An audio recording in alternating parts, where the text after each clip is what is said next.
j'évite ce genre de choses. Mais surtout, il voulait être dirigé par le plus grand philosophe catholique depuis la guerre, qui est Pierre Magnard, qui a quand même dirigé près de 200 thèses, qui est un très grand penseur catholique. Et catholique dur, hein. Pour lui, il n'y a d'humanisme que chrétien, etc. Pierre est un de mes amis proches. Et il a quand même fait 30 ans de Sorbonne, 25 ans de Normal Sup, comme enseignant. Et le seul étudiant auquel il a refusé de diriger sa thèse, c'est Vincent Peillon. Pourquoi ? Parce qu'il le trouvait, et je cite, tordu. Or, en réalité, Peillon, on pense qu'il veut faire de la laïcité, une religion, etc. Oui, ça vient d'une idiosacrasie. Tout le monde pense qu'il est le porte-parole de certaines sociétés et de la maçonnerie. En réalité, c'est beaucoup plus complexe que ça. Comme l'abbé de Tanoirne a dû vous le dire. C'est beaucoup plus complexe que ça. Il est avant tout le représentant, je pense, d'un esprit quelque peu torturé, qui veut une sorte de droit de l'homisme culturel intégral, qui est une sorte de globi-boulga dans lequel tout le monde peut s'assimiler, comme ça la question de l'insécurité culturelle qui ressort à travers les débats sur la laïcité, ne sera plus posée. Donc, si vous voulez, je pense que ce genre d'excité doit être mis en dehors de ce type de débat. Parce que, premièrement, ça dessert la cause latine, la cause laïque, mais ça dessert... Si vous voulez, on ne va pas faire un débat entre un intégriste cinglé qui demande une théocratie en France, de quelque obédience qu'il soit, alors que la théocratie n'a jamais eu lieu, fût-elle chrétienne, en France, et Vincent Peillon. Nous sommes au seuil d'heures extrêmement difficiles pour notre pays. Alors essayons d'écarter les excités, si ça ne vous dérange pas. Donc, une fois ces gens-là écartés, qu'est-ce qui reste ? Il reste 3 possibilités. Soit on fait respecter la loi de 1905, et donc on rend, parce que la laïcité est une marque d'une exigence républicaine qui est la différence entre le public et le privé. Et on rend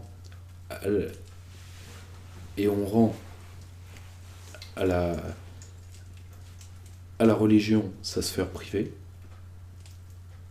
mais pour ça il faut compenser par une très forte religion civique, un patriotisme très fort et très ardent. Sinon la nature a horreur du vide. La seule chose, c'est que je pense que de vouloir prendre l'appartenance religieuse, aujourd'hui menacée, par exemple celle des chrétiens en France, et de vouloir le porter comme étendard identitaire, c'est détruire le christianisme. Je le pense sincèrement. Parce que ça en fait un effet de catho-pride. Ou de... vous voyez, ça fait... voilà, je suis ma petite différence. Alors qu'en même temps, la transmission du savoir chrétien se perd. En tant qu'historien d'idées politiques, je le vois. Combien de jeunes catholiques savent qui est Ozanam ? Combien connaissent encore, ne serait-ce que... Si je vous dis « Ô mort, où est ta victoire ?» C'est de qui ? C'est de Bossuet. Je préférerais, si vous voulez, que, au lieu de s'affronter, on puisse au moins faire du lien religieux, du lien de foi, un des succès d'année, enfin un des soutiens du lien national et social. Premièrement, ça c'est une des possibilités que nous avons, mais pour ça, eh bien, il va falloir que l'UMP et le Parti Socialiste renoncent à une partie de leur clientèle. Parce que ça veut dire que le financement public des mosquées, on arrête,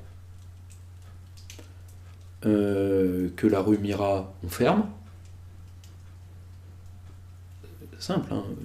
Vous demandez, moi je connais un petit peu l'Algérie, vous demandez aux Algériens, ils disent nous on envoie les canons à eau tout de suite. Ça va plus vite. Hein. Essayez de bloquer une rue à Marrakech, au Maroc, en Algérie, en Tunisie, comme on le fait rue Mira, vous allez voir. Ça va être autre chose.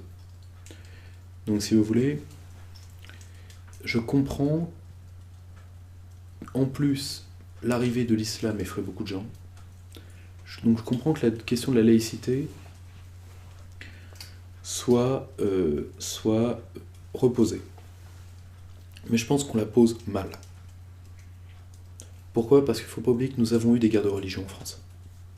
Nous en avons eu. Et que ceux qui ont répondu, c'est le fameux camp des politiques. J'y reviens, c'est Jean Bodin.